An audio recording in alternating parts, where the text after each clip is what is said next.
জি। বাসায় নিয়ে গেলে আর সেভাবে লাইবা নিয়েছেন? আরেকটা দিছি। হ্যাঁ, লাইবা নিয়েছেন।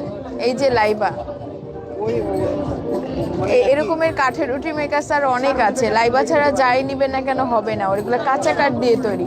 1 মাস রুটি খেতে পারবেন, এরপরে শোপিস হিসেবে সাজায় রাখতে হবে। ঠিক আছে, এটা হচ্ছে সিজনিং করা কাঠ। এটা হচ্ছে ইনভেন্টেড প্রোডাক্ট। ওয়ার্ল্ডে যিনি কাঠের রুটি মেকার সর্বপ্রথম আবিষ্কার করেছেন তার প্রোডাক্ট এটা। ঠিক আছে, এই আটাটাও স্পেশাল। না এখানে এখানে আটা বানানোর ব্যবস্থা আছে, ইন্ডাকশন আছে, আটা আছে, পানি আছে। সিদ্ধ পানির মধ্যে আটা দিয়ে যে ডোটা তৈরি করা হয় সেটা। এখানে কোনো ম্যাজিক বা কিছু করা নাই। ঠিক আছে, তাহলে ডোটা রাখলাম।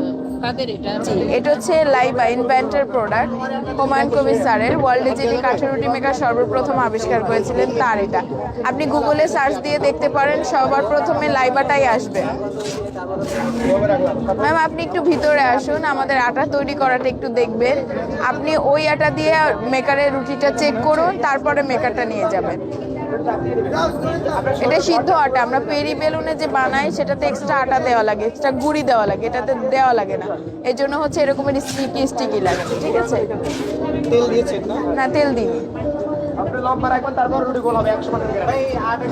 একটা আটার খামি যে কোনো শেপে মেকারে রেখে হালকা প্রেস করে এক হাতের উপর বডি ওয়েটটা ছেড়ে দিতে হবে। সাইড থেকে এই যে দেখতে পাচ্ছেন 1/2 ইঞ্চি বের হবে যখন, তখন কিন্তু রুটি হয়ে গেছে। আপনি গুগলে সার্চ দিয়ে সবার প্রথমে লাইবাটাই পাবেন, একটু সার্চ দিয়ে দেখেন। ঠিক আছে, কত করে এগুলো?